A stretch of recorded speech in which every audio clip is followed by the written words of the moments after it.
পাকিস্তান ঘোষণা করেছে তারা ইরানকে অস্ত্র তৈরিতে সহায়তা করবে। মার্কিন নিষেধাজ্ঞা কাটাতে ইরানিদের অভিজ্ঞতা কাজে লাগাচ্ছে রাশিয়া। পুতিনকে বিপদে ফেলেছে ট্রাম্প।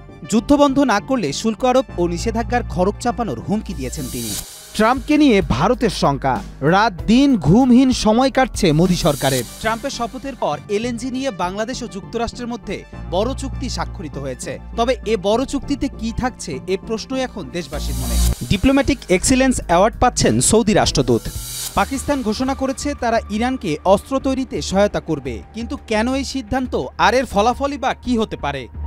ইতিমধ্যে এই পদক্ষেপটি আন্তর্জাতিক মহলে নতুন বিতর্ক তৈরি করেছে, কারণ একটি পারমাণবিক অস্ত্র সম্পর্কিত চুক্তিগুলোর ওপর এক নতুন চ্যালেঞ্জ হয়ে দাঁড়াতে পারে।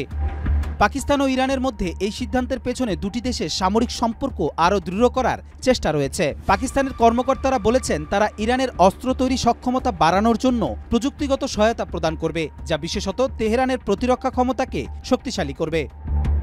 পাকিস্তান ইরানকে সামরিক সরঞ্জাম তৈরির সহায়তার এই চুক্তি দুটি দেশের মধ্যে সন্ত্রাসবাদের বিরুদ্ধে লড়াই ও আঞ্চলিক নিরাপত্তার বিষয়ে আরও দৃঢ় সম্পর্ক গড়তে সহায়তা করবে। 21 জানুয়ারি মেহের নিউজ এজেন্সির প্রতিবেদনে জানানো হয়েছে, পাকিস্তান ইরানের অস্ত্র তৈরির কৌশল ও প্রযুক্তি স্থাপন, বিশেষ করে উচ্চমানের রকেট সিস্টেম ও ড্রোন প্রযুক্তি বিষয়ে সহায়তা করবে।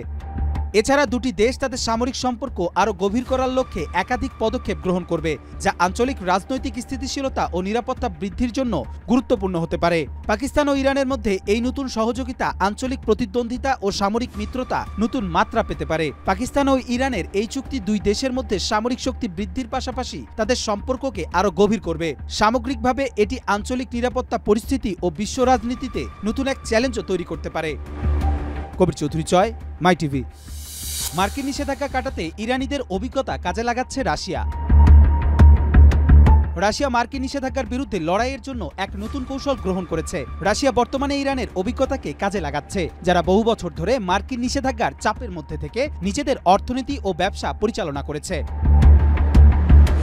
বিশেষজ্ঞদের মতে ইরান ও রাশিয়ার মধ্যে এই সহযোগিতা মার্কিন যুক্তরাষ্ট্রের চাপ মোকাবেলা করতে একটি শক্তিশালী হাতিয়ার হয়ে উঠতে পারে। ইরান গত এক দশক ধরে পশ্চিমা নিষেধাজ্ঞার মুখোমুখি। যদিও এই নিষেধাজ্ঞার ফলে ইরানের অর্থনীতি সংকটগ্রস্ত হলেও তারা নতুন বাজার তৈরি ও বিকল্প অর্থনৈতিক নীতির মাধ্যমে নিজেদের টিকিয়ে রেখেছে। এখন রাশিয়া সেই অভিজ্ঞতাকে কাজে লাগাতে চায়, বিশেষ করে তেলের ক্ষেত্রে বিকল্প পথ তৈরি এবং আন্তর্জাতিক বাণিজ্যে সীমিত প্রবেশাধিকার খোলার জন্য। রাশিয়া এবং ইরান উভয়ের মধ্যে চলমান বাণিজ্যিক সম্পর্ক বর্তমানে নতুন মাত্রা পেতে পারে। বিশেষত রাশিয়া বর্তমানে নিজেদের তেল রপ্তানি বৃদ্ধি করতে চাচ্ছে, যেখানে ইরানের রপ্তানি বাধাগ্রস্ত হলেও তারা ব্যবসা চালিয়ে যাচ্ছে। আন্তর্জাতিক বাণিজ্যে নিষেধাজ্ঞা কাটাতে দুদেশেই একে অপরের অভিজ্ঞতা ও কৌশল ভাগাভাগি করতে সম্মত হয়েছে। বিশ্বের অন্যান্য শক্তিশালী দেশগুলো, বিশেষত ইউরোপ, চীন এই পদক্ষেপকে গভীরভাবে পর্যবেক্ষণ করছে। তাদের দৃষ্টি এখন রাশিয়া ও ইরানকে ঘিরে, কারণ দুটি দেশে পশ্চিমাদের বিরুদ্ধে একসাথে কৌশল তৈরি করতে পারে, যা বৈশ্বিক বাণিজ্য ও রাজনীতিতে নতুনভাবে আকৃতি নিতে পারে। পুতিনকে বিপদে ফেলেছে ট্রাম্প। যুদ্ধবন্ধ না করলে শুল্ক আরোপ ও নিষেধাজ্ঞার খড়গ চাপানোর হুমকি দিয়েছেন তিনি, আর এতেই রাশিয়ার অর্থনীতি নিয়ে চিন্তিত হয়ে পড়েছে পুতিন।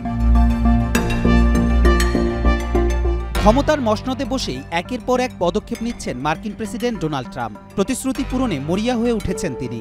এবার রুশ প্রেসিডেন্ট ভ্লাদিমির পুতিনের প্রতি কড়া হুঁশিয়ারির সুর শোনা গেল তার কণ্ঠে। ট্রাম্প বলছেন যুদ্ধবন্ধ না করলে শুল্ক আরোপের পাশাপাশি আরও বেশি নিষেধাজ্ঞার মুখে পড়বে রাশিয়া। ফলে যুদ্ধের কারণে ইতিমধ্যেই চাপে থাকা রাশিয়ার অর্থনীতি নিয়ে বেশ উদ্বেগে আছেন পুতিন। নিজের সামাজিক যোগাযোগ মাধ্যম ট্রুথ সোশ্যালে ট্রাম্প বলেছেন পুতিনকে এই যুদ্ধ বন্ধ করতে হবে, তা না হলে তিনি ব্যবস্থা নেবেন। মার্কিন প্রেসিডেন্ট হিসেবে দায়িত্ব নেওয়ার পর ট্রাম্প এই প্রথমবার পুতিনকে নিয়ে মুখ খুললেন। তিনি আরও বলেছেন, এখনই মীমাংসা করুন, এই হাস্যকর যুদ্ধ থামান, না হলে পরিস্থিতি আরও খারাপ হবে। আপনি যদি চুক্তি না করেন তাহলে রাশিয়া যুদ্ধে অংশ নেওয়ার জন্য দেশের বিরুদ্ধে চড়া হারে কর শুল্ক বসানো ও আরও নিষেধাজ্ঞা জারি করা ছাড়া আমার সামনে আর কোনো বিকল্প থাকবে না। ট্রাম্প আরও বলেছেন, আমি প্রেসিডেন্ট থাকলে এই যুদ্ধ শুরু হতো না। চুক্তি করার জন্য এটাই সেরা সময়, আর কোনো জীবন যেন নষ্ট না হয়। নির্বাচনী প্রচারের সময় ট্রাম্প অবশ্য বলেছিলেন তিনি প্রেসিডেন্ট হওয়ার 24 ঘন্টার মধ্যে পুতিন ও ইউক্রেনের প্রেসিডেন্ট ভ্লাদিমির জেলেনস্কির সঙ্গে কথা বলে যুদ্ধ বন্ধ করে দিবেন। কিন্তু কিভাবে যুদ্ধ বন্ধ হবে তা তিনি বলেননি। এখন আরও নিষেধাজ্ঞা বলতে ট্রাম্প কি বোঝাচ্ছেন সেটাও স্পষ্ট নয়। কবির চৌধুরী জয়, মাই টিভি। ট্রাম্পকে নিয়ে ভারতের শঙ্কা, রাত দিন ঘুমহীন সময় কাটছে মোদী সরকারের। এই দোটানার সময়ে বাংলাদেশকে নিয়ে নাক গলানো কমবে কি ভারতের, নাকি তারা নীরব তৎপরতা চালিয়ে যাবে?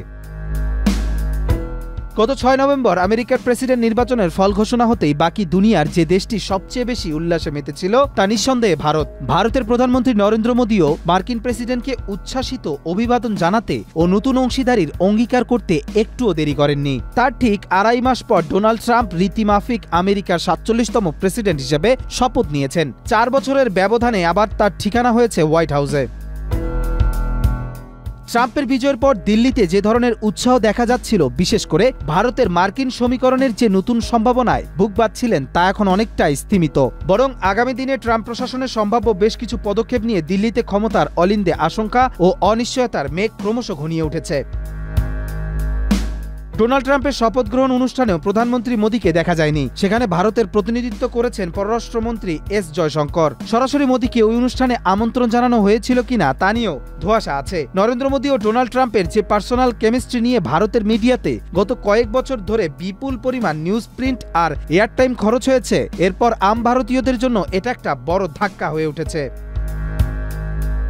এছাড়া ভারত বহুবার নরেন্দ্র মোদীর বিখ্যাত হাগ বা আলিঙ্গন কূটনীতিরও স্বাদ পেয়েছেন ট্রাম্প। কিন্তু দুই নেতার মধ্যে তখন যে ধরনের প্রকাশ্য ঘনিষ্ঠতা, বন্ধুত্ব মাখামাখি চোখে পড়ত, গত কয়েক মাস ধরে কিন্তু তার ছিটেফোঁটাও দেখা যায়নি। তারপর ট্রাম্পের শপথে আমন্ত্রণ পাননি নরেন্দ্র মোদী। সব মিলিয়ে চিন্তার ভাঁজ মোদী সরকারের কপালে। আর এতেই বিশ্লেষকরা ধারণা করছেন এবার বাংলাদেশ নিয়ে কিছুটা হলেও কম মাথা ঘামাবে ভারত।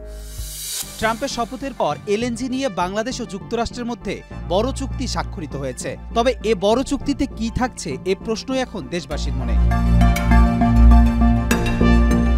মার্কিন প্রেসিডেন্ট হিসেবে ডোনাল্ড ট্রাম্পের শপথ নেয়ার পর যুক্তরাষ্ট্রের তরলীকৃত প্রাকৃতিক গ্যাস সরবরাহকারী প্রতিষ্ঠান আর্জেন্ট এলএনজির সঙ্গে নন বাইন্ডিং চুক্তি হয়েছে বাংলাদেশের। আর্জেন্ট এলএনজি নামক প্রতিষ্ঠানটি বছরে 5 মিলিয়ন মেট্রিক টন এলএনজি সরবরাহ করবে বাংলাদেশে। এই চুক্তি ট্রাম্প প্রশাসনের ওপর খাত সংশ্লিষ্টদের আস্থা প্রমাণ করে।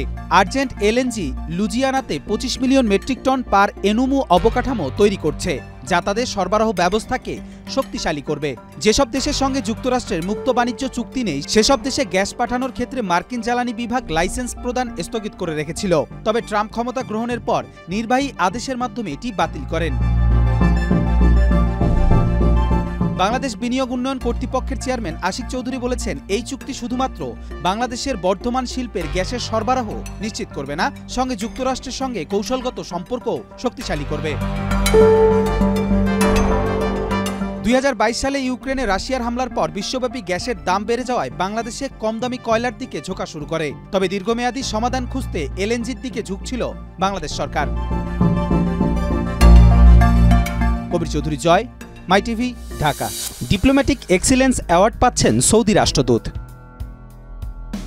বিগত সরকারের সময়ে চালু হওয়া Bangabandhu medal for diplomatic excellence পুরস্কারটি অন্তর্বর্তী সরকারের সময়ও চালু আছে। তবে এবার নাম পরিবর্তন করা হয়েছে। বঙ্গবন্ধুর পরিবর্তে যুক্ত হয়েছে বাংলাদেশের নাম। বিদেশি কূটনীতিকের ক্ষেত্রে এ পুরস্কার পাচ্ছেন ঢাকায় নিযুক্ত সৌদি আরবের বিদায়ী রাষ্ট্রদূত ইসা ইউসুফ ইসা আল দুহাইলান। তবে দেশীয় কূটনীতিকদের এবার এ পুরস্কার দেয়া হচ্ছে না। ঢাকা সূত্র জানিয়েছে, সৌদি রাষ্ট্রদূতকে পুরস্কৃত করার বিষয়টি পররাষ্ট্র মন্ত্রণালয় ইতিমধ্যেই ঢাকায় সৌদি দূতাবাসে জানিয়েছে। আগামী সপ্তাহে আনুষ্ঠানিকভাবে এ পুরস্কার তুলে দেওয়া হবে। বিদায়ী রাষ্ট্রদূত ইসা আল দুহাইলানের নেতৃত্বে বাংলাদেশ সৌদি আরব দ্বিপক্ষীয় সম্পর্কের উন্নয়ন ঘটেছে। বিশেষ করে সৌদিতে রেকর্ড সংখ্যক বাংলাদেশি কর্মীর কর্মসংস্থানের সুযোগ সৃষ্টি হয়েছে। জনশক্তি কর্মসংস্থান ও প্রশিক্ষণ ব্যুরোর তথ্য অনুযায়ী 2024 সালের নভেম্বর পর্যন্ত প্রায় 5.5 লাখ বাংলাদেশি সৌদি আরবে কাজের সুযোগ পেয়েছেন। শুধু নভেম্বরে 83,000 কর্মী কর্মভিসা নিয়ে সৌদি আরবে প্রবেশের অনুমতি পেয়েছেন, যা একটি রেকর্ড।